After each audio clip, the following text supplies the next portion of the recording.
maintenant, on va voir les trois choses que YouTube regarde. Les trois choses qui font en sorte que YouTube fait exploser certaines vidéos.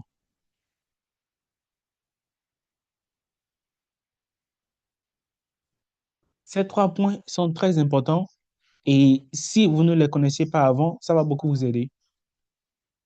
Donc, la première des choses pour qu'une vidéo puisse passer sur YouTube, c'est le CTR, qu'on appelle encore le taux de clic. Le taux de clic, c'est tout simplement, est-ce que les gens cliquent sur votre vidéo? Parce que si, comme je l'ai dit plus tôt, c'est l'algorithme qui gère les vidéos, et l'algorithme, c'est tout simplement euh, un robot qui réagit en fonction de la réaction des gens. Genre, les gens, c'est vous, moi, tout le monde.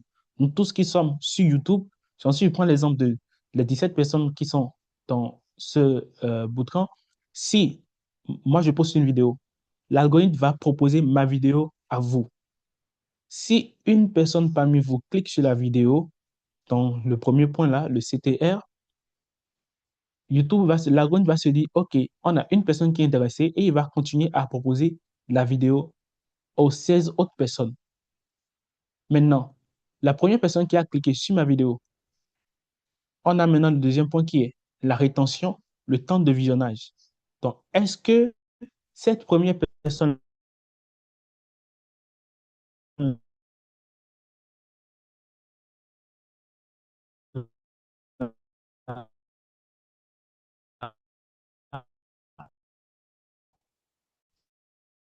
a regardé ma en fonction de combien de temps j'ai passé euh, la première personne au temps pour moi qui a regardé ma vidéo, en fonction de combien de temps il a passé sur la vidéo, l'algorithme va proposer à d'autres personnes parce que tu restes sur une vidéo, plus YouTube se dit que cette vidéo t'a intéressé et plus YouTube se dit que cette vidéo peut intéresser d'autres personnes. Donc, le troisième point, c'est tout simplement la satisfaction du spectateur. Est-ce que la personne a aimé le contenu? Donc, on a les trois points. Le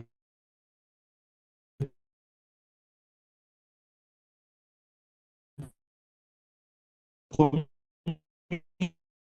c'est cliquer sur la vidéo, regarder une bonne partie de la vidéo, je reprends là, à liker. Donc, le like, c'est très important, même si ce n'est pas très obligatoire, mais c'est quand même un facteur qui favorise énormément euh, le fait que votre vidéo soit virale ou pas. Donc, quand vous postez une vidéo sur YouTube, il est important que vous vous posiez la question de savoir, est-ce que si moi-même je tombe sur cette vidéo-là, est-ce que je clique là-dessus? Ça, c'est la première question que vous devez vous poser. Maintenant, parce que vous voyez sur YouTube, vous scrollez, n'est-ce pas? Et quand vous scrollez, vous-même, vous voyez des vidéos. Donc, vous devez vous poser la question de savoir, est-ce que je clique sur ça si je vois? Et maintenant, quand vous cliquez là-dessus, vous devez vous poser la question de savoir, est-ce que cette vidéo-là, si c'était quelqu'un d'autre qui l'avait postée, est-ce que je vais la regarder jusqu'à la fin? Et si je la regarde jusqu'à la fin, même si je ne la regarde pas jusqu'à la fin, est-ce que je vais la liker? Donc, c'est les trois points que YouTube va prendre en compte pour pouvoir mettre en avant votre vidéo.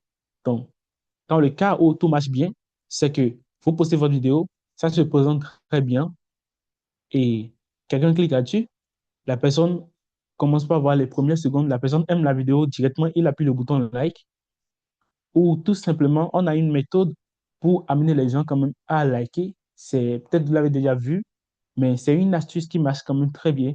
C'est déjà dès le début de la vidéo, demander à la personne de laisser un like.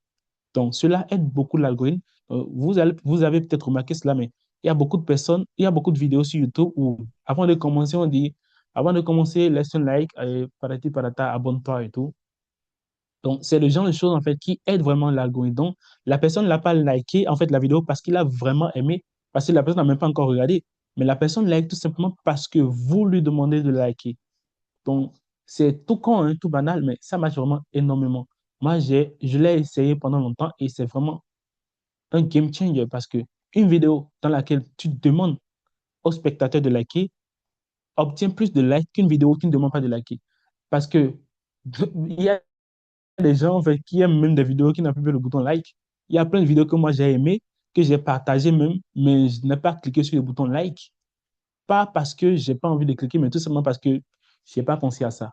Donc, c'est important de dire aux gens like avant de commencer. Ou à la fin, dire à la personne, si tu as aimé cette vidéo, laisse un like et un commentaire.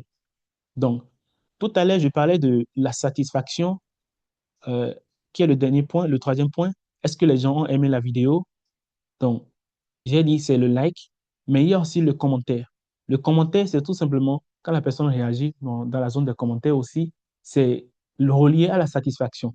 Parce que l'algorithme ne sait même pas si c'est un commentaire négatif ou pas, mais pour l'algorithme de YouTube, quand quelqu'un écrit dans le commentaire de ta vidéo, c'est que cette personne-là a aimé la vidéo et forcément l'algorithme se dit, OK, il y a quelque chose qui se passe ici dans la section des commentaires. Je vais peut-être montrer cette vidéo-là à plus de personnes, peut-être ça va les intéresser. C'est aussi simple que ça. C'est vraiment pas de la magie. Est-ce que vous m'écoutez?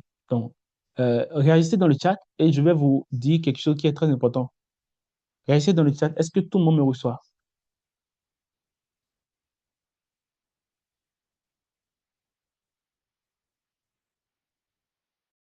Ce que je vais dire là, c'est une erreur qui fait perdre des vues à des gens. Réagissez dans le chat si vous avez envie de savoir c'est quoi cette erreur-là.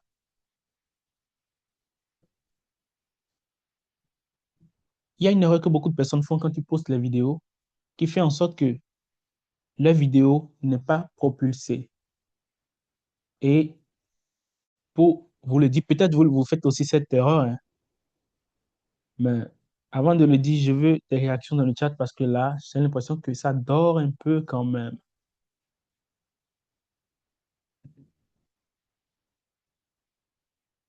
Est-ce que vous avez envie d'entendre c'est quoi cette erreur? Et est-ce que vous le faites aussi?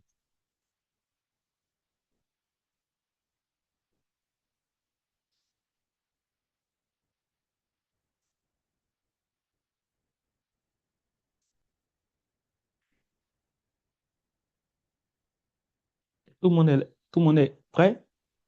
OK. Je vais le dire en une seule phrase. L'erreur que vous faites quand vous postez une vidéo sur YouTube, c'est de partager cette vidéo-là. En fait, le dire comme ça, c'est un peu brut, hein, mais c'est à 50% vrai. Donc, je dirais même à 110% vrai. Quand vous postez une vidéo et que vous partagez cette vidéo à vos amis, à vos, c'est pas, à vos contacts sur WhatsApp et autres, c'est que vous les laissez en fait donner des informations à l'algorithme de YouTube.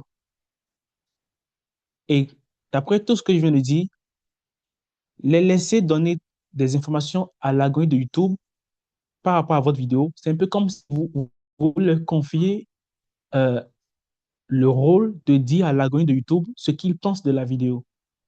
Ce qui fait que quand vous partagez vos vidéos et que vos contacts, ils ont envie de vous soutenir, ils cliquent sur la vidéo et ils regardent 5 secondes et ils sortent pour l'algorithme de YouTube. Est-ce que vous comprenez ce que ça veut dire pour l'algorithme de YouTube? J'aimerais aussi que vous réagissiez dans le chat. Quel signal ça envoie à l'algorithme de YouTube quand vous partagez vos vidéos et tous les contacts de votre WhatsApp, par exemple, ils rentrent dans la vidéo et ils ressortent? Qu'est-ce que ça donne comme signal à l'algorithme de YouTube? Je veux la bonne réponse dans le chat. La bonne réponse uniquement. Si vous avez bien suivi tout ce que j'ai dit.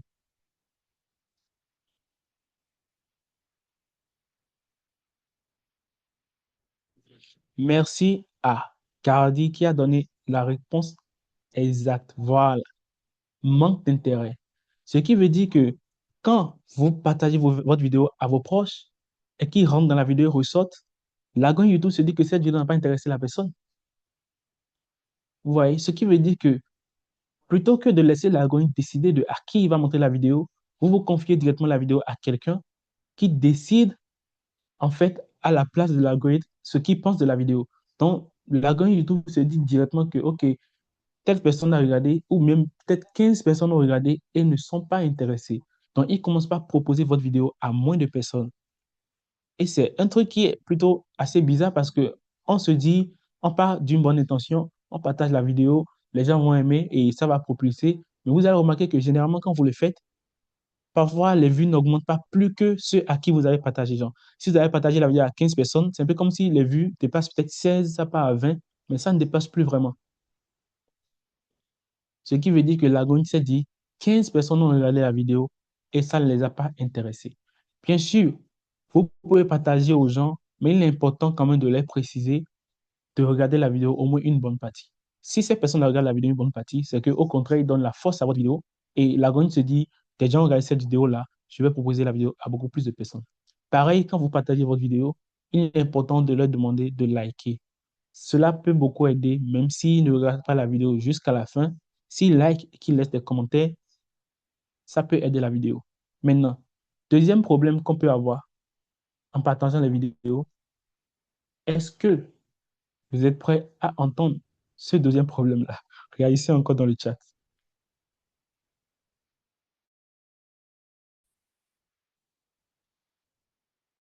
En partageant les vidéos, même si les gens ont un petit souci, et ce souci-là, est-ce qu'il y a des gens qui peuvent le deviner?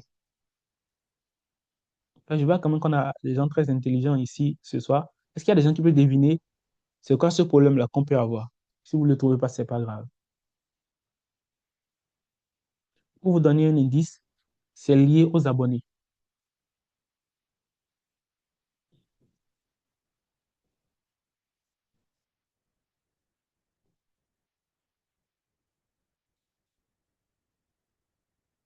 Ok, bon, je vois personne qui répond.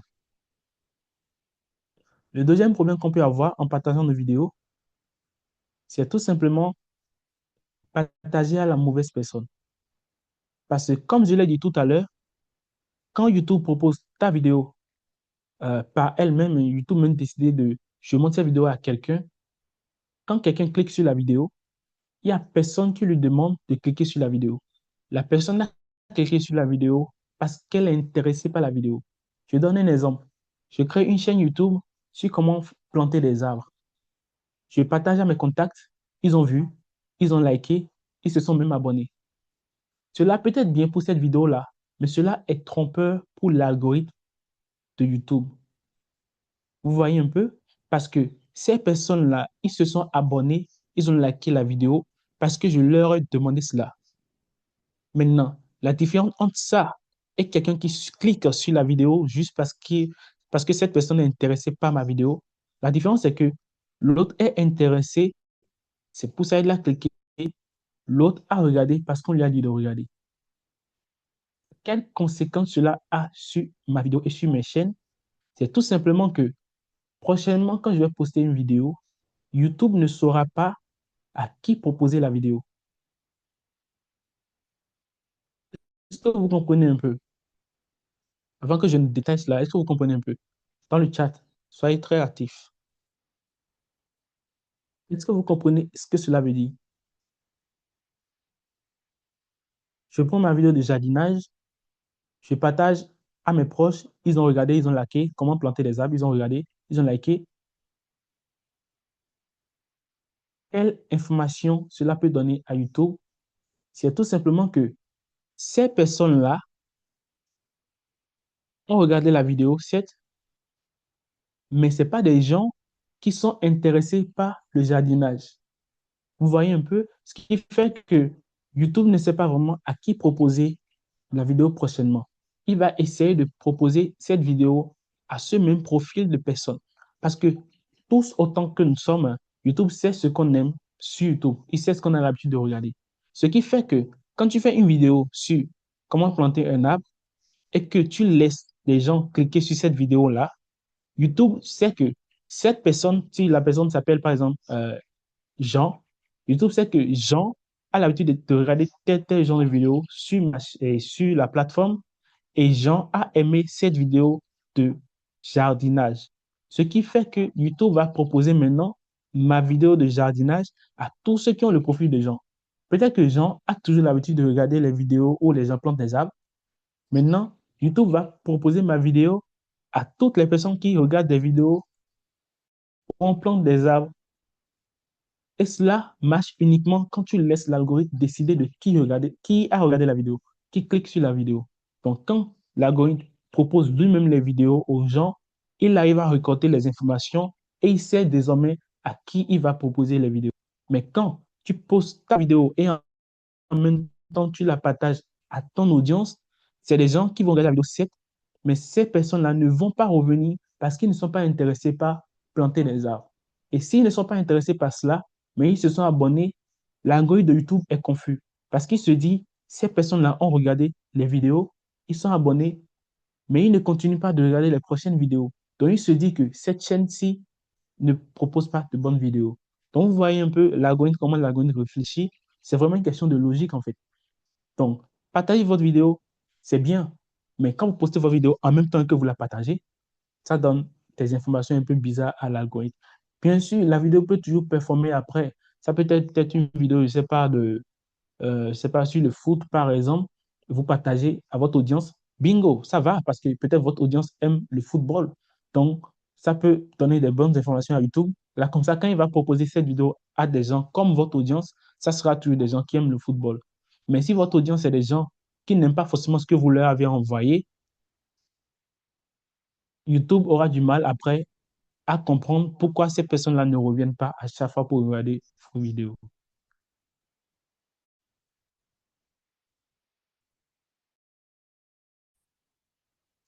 Continuez. On va continuer. YouTube, c'est très intéressant et vous allez voir pendant tous les 4 jours que c'est vraiment top. Très intéressant et très passionnant. Est-ce que tout le monde est là? Est-ce que tout le monde est là?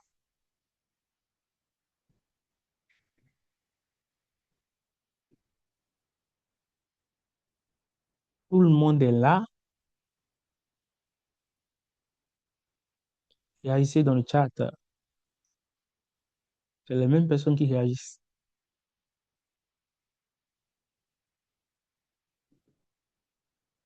Je pense que si vous êtes sur votre smartphone, c'est très facile de réagir.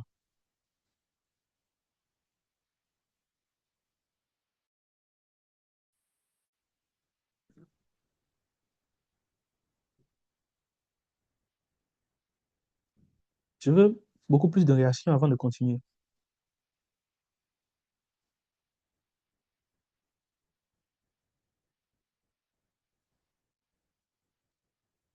Encore plus. Ah, on a 3 personnes qui ont réagi.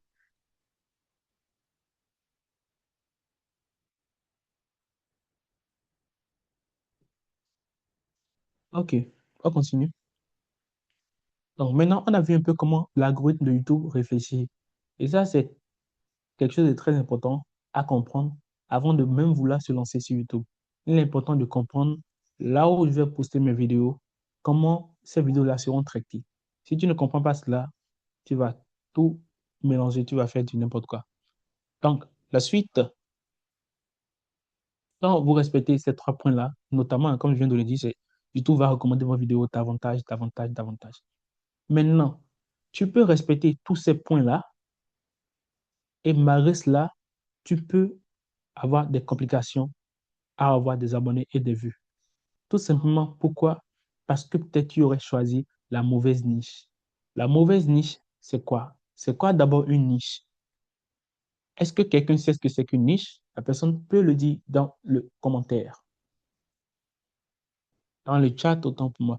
Dites dans le chat, c'est quoi une niche selon vous? C'est quoi une niche YouTube?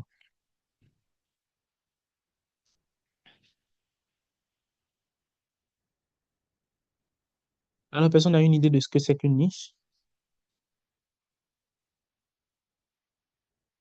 Ok, je vois domaine. C'est quoi la niche sur YouTube? Quelqu'un a dit domaine. Niche, c'est de quoi la personne parle. Domaine d'intérêt.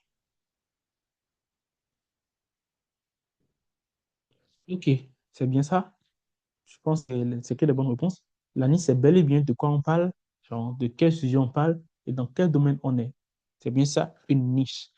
Et je veux des exemples de niche. Je veux des gens qui vont me donner des exemples de niche. Genre les domaines. J'ai vu domaine d'intérêt. Donc, c'est quoi les domaines d'intérêt? Si on passe sur les domaines d'intérêt, quels sont les gens de niche qu'on peut avoir? Voiture, motivation. Ok, je vois direct, une voiture. Ok, d'autres niches, d'autres idées de niche. Finance et business, documentaire, religion, ouais, la beauté et la motivation. Voilà, ouais, tout ça, c'est des exemples de niches. Et moi-même, j'en ai proposé plusieurs. Donc, on a énormément de domaines, fashion, psychologie, effectivement. Donc, on a l'histoire, on a le sport, le football, on a la cuisine, l'IA, les finances, la motivation, les animaux, les voyages, documentaire, science, effectivement. Donc, on a toutes ces niches-là. Et même l'IA aujourd'hui est une niche, hein. Même l'IA est une niche. Et maintenant, on a des niches et on a aussi des sous-niches. Qui peut me donner un exemple de niche et de sous-niche?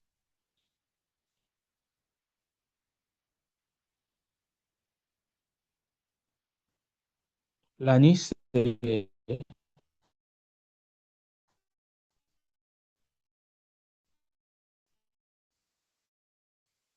une grosse catégorie. Les sous-niches, c'est les sous-catégories. J'en veux un exemple. J'en ai d'autres, oui, c'est les sous-niches.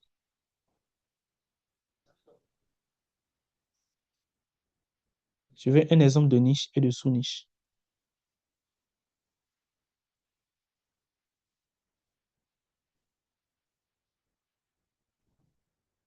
Ok, je vois niche voiture, rallye, présentation de voiture.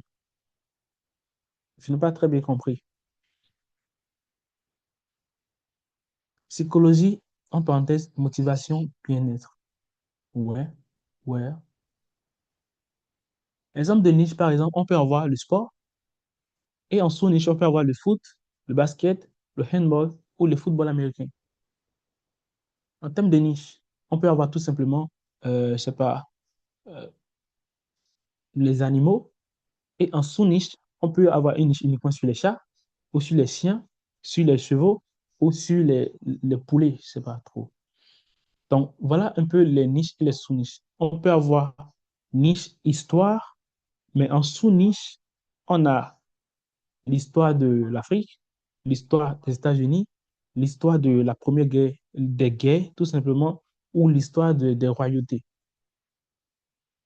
Là, c'est des niches que je donne déjà comme ça, ouais. En termes de niche, on peut avoir la santé et en sous-niche, on peut avoir les maux de dos. On peut avoir une niche carrément sur, je sais pas, la santé cardiaque. On peut avoir une niche sur les os. Donc, il est important de savoir quelle niche je veux prendre et quelle sous-niche je veux prendre. Cela permet de vraiment cibler votre audience. Parce que sur YouTube, ça ne sert absolument à rien de choisir une niche et de tout mélanger après. Si tu as une niche de santé et que tu parles souvent de comment avoir un bon corps pour être en bonne santé, ça ne sert à rien de te mettre à parler après de la santé cardiaque. Parce que les gens qui se sont abonnés à ta chaîne YouTube, ce sont des gens qui sont intéressés par comment avoir un bon corps pour être en bonne santé, peut-être avoir, je sais pas, une belle forme physique. Mais quand tu vas te mettre à parler de la santé cardiaque, c'est que tu n'es plus dans ta niche. Tout simplement parce que ceux qui ont un problème d'avoir un physique imposant, par exemple, ce n'est pas les mêmes personnes qui ont un problème cardiaque. Parce que le problème cardiaque, déjà, ça cible déjà des personnes un peu plus âgées. Donc, il est important de rester dans s'arranger. Donc, on continue. Ça, c'est pour les niches. Et cela est très important, comme je l'ai dit tout simplement, parce que quand tu choisis une niche et que ce n'est pas la bonne niche, c'est que ta chaîne va évoluer lentement. Mais quand tu as la bonne niche, c'est que tu as une croissance plus rapide. Et parmi toutes les niches qu'on a citées, toutes les niches sont bonnes.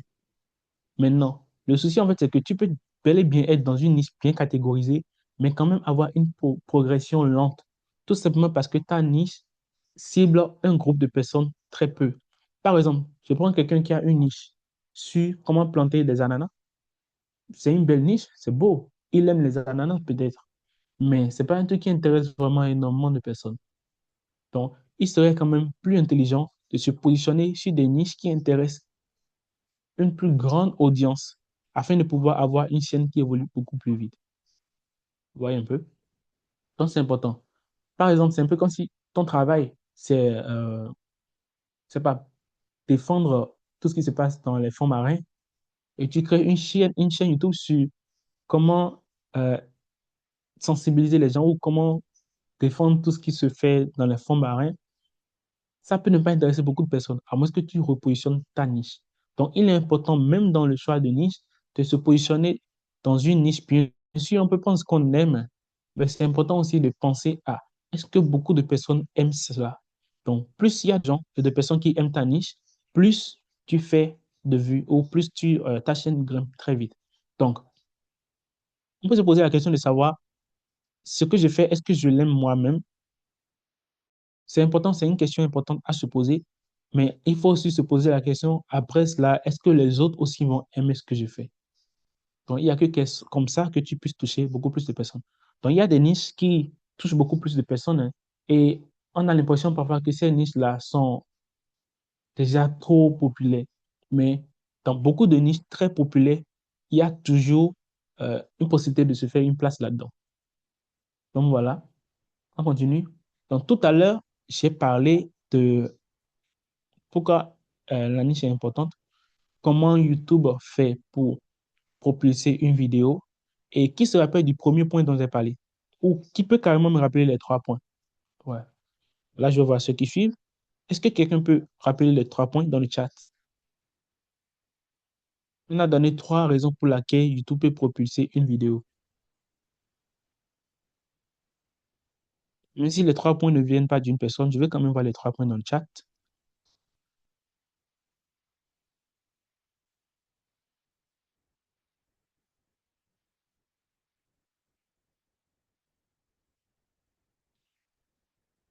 Super, je vois qu'il y a des gens qui jouent très bien.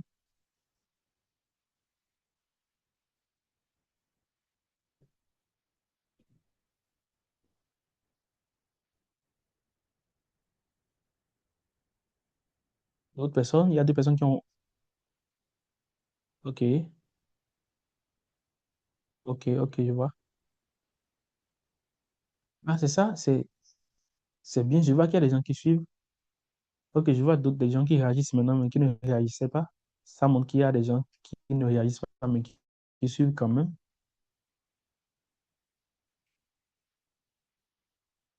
Ok, donc c'est important de noter toutes ces choses, hein, parce que c'est quand même des informations très importantes. C'est des choses que moi-même, je ne connaissais pas au début, mais que j'ai dû apprendre en échouant beaucoup. Voilà. J'ai dû réessayer, essayer, me faire former et tout. Et c'est des choses que j'ai quand même pu acquérir avec de l'expérience, en ayant essayé pas mal de choses, comme je l'ai dit plus tôt. Donc, on va continuer avec YouTube toujours. Et les trois points que vous avez cités, on a vu le CTR, qui est le taux de clic, la rétention et la satisfaction. Maintenant, le CTR, le taux de clic, cela dépend de quoi, selon vous, dans les commentaires? Cela dépend de quoi? Je vois le YouTuber de 128 qui a dit qu'il y a beaucoup de commentaires. Ok, ouais. Cela dépend de quoi? Le CTR, le taux de clic. On a bien dit que le taux de clic, le CTR, c'est pourquoi quelqu'un va cliquer sur la vidéo. Donc maintenant, pourquoi, quelle raison pour laquelle quelqu'un peut cliquer sur une vidéo?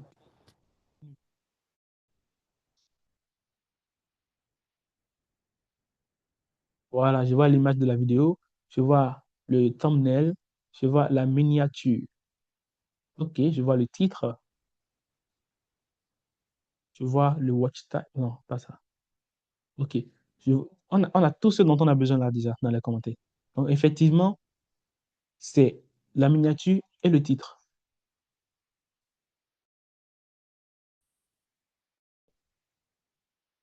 Maintenant, entre la miniature et le titre, c'est quoi le plus important? Mais c'est quoi ce qu'il faut vraiment prioriser?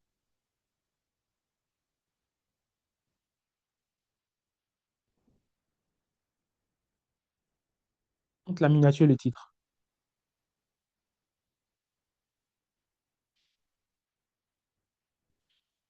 Ouais. Je vois déjà la miniature, la miniature.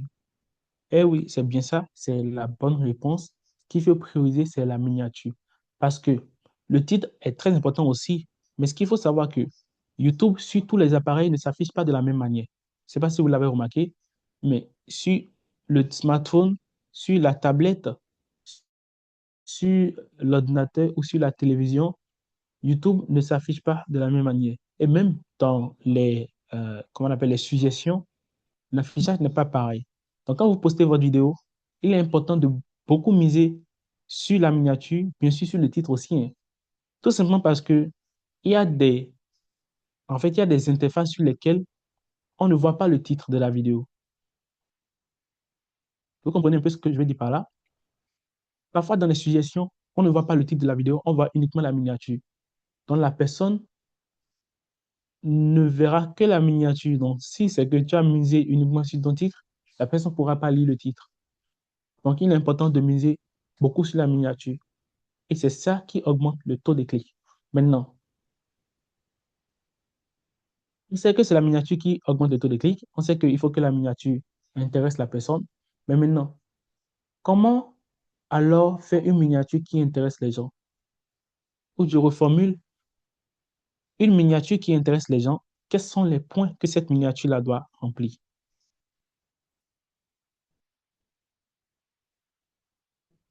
Là, on parle de l'importance de la miniature. Quels sont les points qu'une miniature doit remplir pour être une miniature qui fait cliquer? Tu vois, tape à l'œil. Oui, tape à l'œil, c'est déjà un bon point. Mais qu'est-ce que vous mettez dans tape à l'œil? La qualité de l'image, oui, c'est aussi un bon point. Mais ça ne garantit pas forcément. Ok, je vois Boubacar qui n'a aucune idée de cela.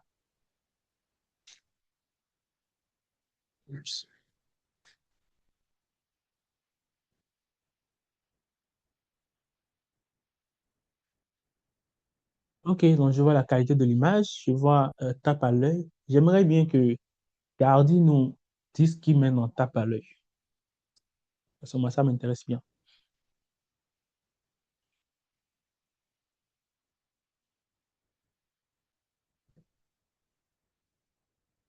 J'espère que tout le monde sait exactement ce que ça veut dire les miniatures, hein. Je vais montrer un exemple avant de continuer. Pour ceux qui ne savent pas ce que c'est que la miniature, en voilà là. Là, on a l'interface de YouTube et on n'a que des miniatures. Et comme tout le monde l'a dit tout à l'heure dans le chat, la miniature, c'est ce qu'on voit pour cliquer, en fait. Pourquoi on clique sur la vidéo? Donc, ce qu'on clique, en fait, c'est ça on appelle la miniature. Donc, vous voyez tous ces petits carrés là. C'est les miniatures qui sont là. La miniature, en fait, nous montre déjà un aperçu de ce qu'il y a dans la vidéo. Donc, ce sont les miniatures. Donc, la question maintenant, c'est de savoir quelles conditions doit remplir une miniature qui attire les spectateurs.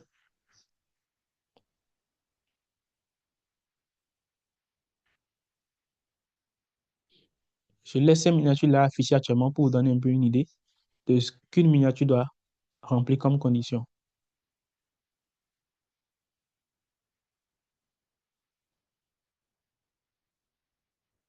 Regardez bien ces miniatures qui sont affichées actuellement parce que je vais les enlever bientôt. Dans 3, 2, 1. OK. Donc, je vois accrochant qui attire le spectateur, qui a rapport avec la vidéo. Bon, bien sûr, c'est la base, hein. Si tu fais une miniature qui n'a pas de rapport avec la vidéo, ça sera compliqué. C'est pour ça que quand je vois quelqu'un qui a des plus hauts, une miniature doit respecter la qualité de l'image. J'ai dit oui, mais pas que ça. Parce que si ta miniature est d'une bonne qualité, mais ne respecte pas ce qu'il y a dans la vidéo, forcément, ça sera compliqué. Je vois couleur vive. Ok, je vais quand même garder qui se rapproche très bien de la réponse. Elle a dit d'abord qui attire le spectateur, qui rapporte, qui a rapport avec la vidéo. Je vois quelqu'un d'autre qui dit, qui indique de quoi parle la vidéo, oui. Et je vois couleur vive. Ok, je vais répondre à cela.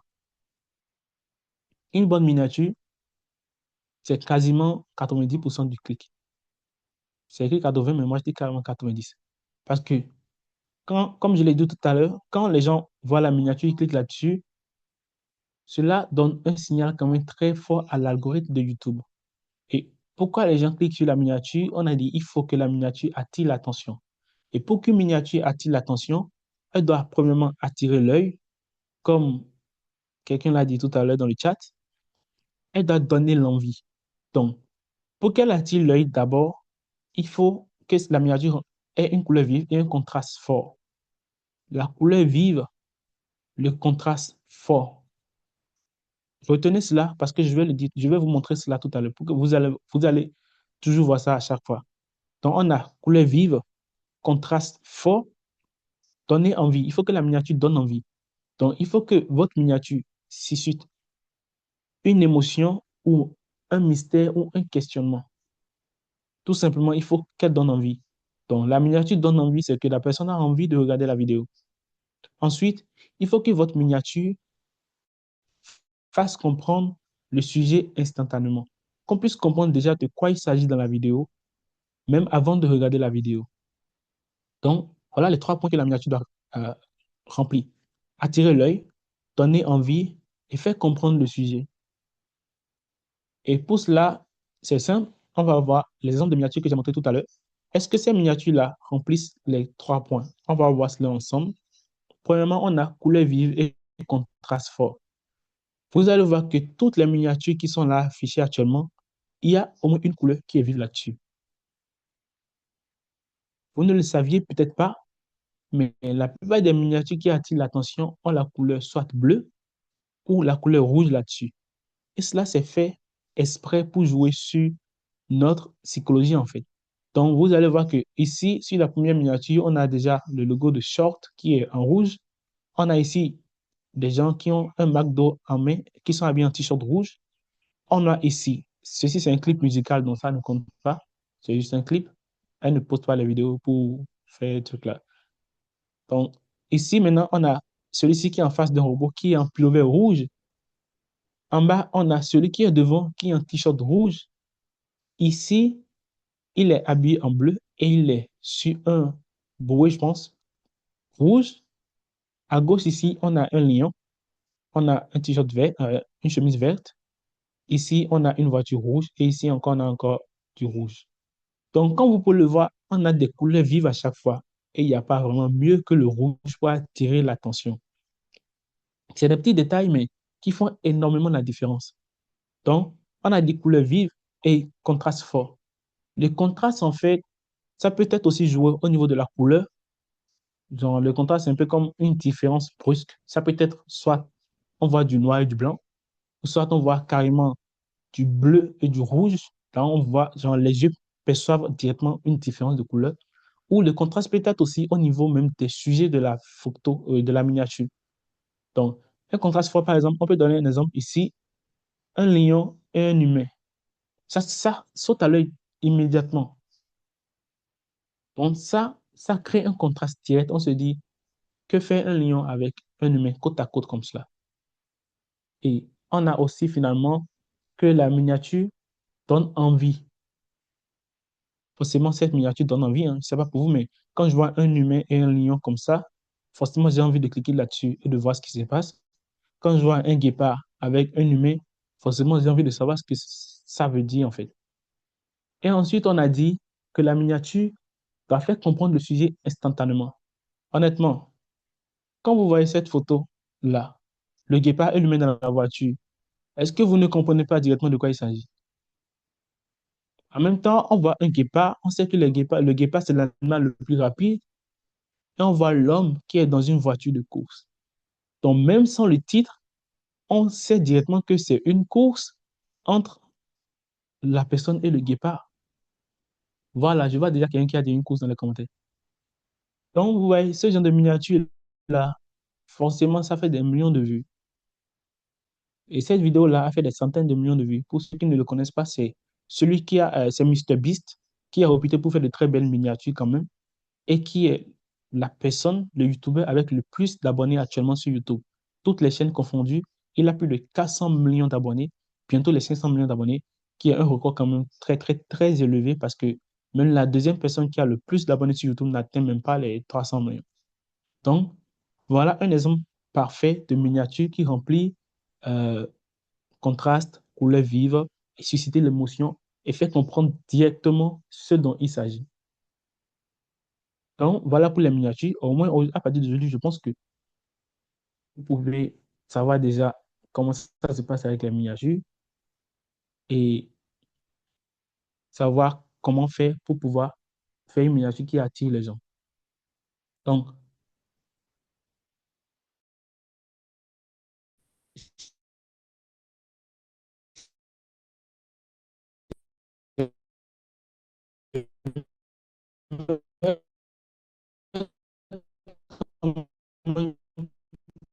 les gens, avant qu'on ne commence par poser la question que le taux de clic dépend de la miniature. Je récapitule encore. On a vu que l'algorithme de YouTube est ce qui fait percer les vidéos. On a vu comment, en fonction de quoi l'algorithme fait percer les vidéos. On a vu 3 points. Et le premier point, on sait que c'est le taux de clic. Et on sait aussi que le taux de clic dépend de la miniature. Et la miniature, on a vu les conditions que la miniature doit remplir. Donc, c'est important de garder tout cela en tête.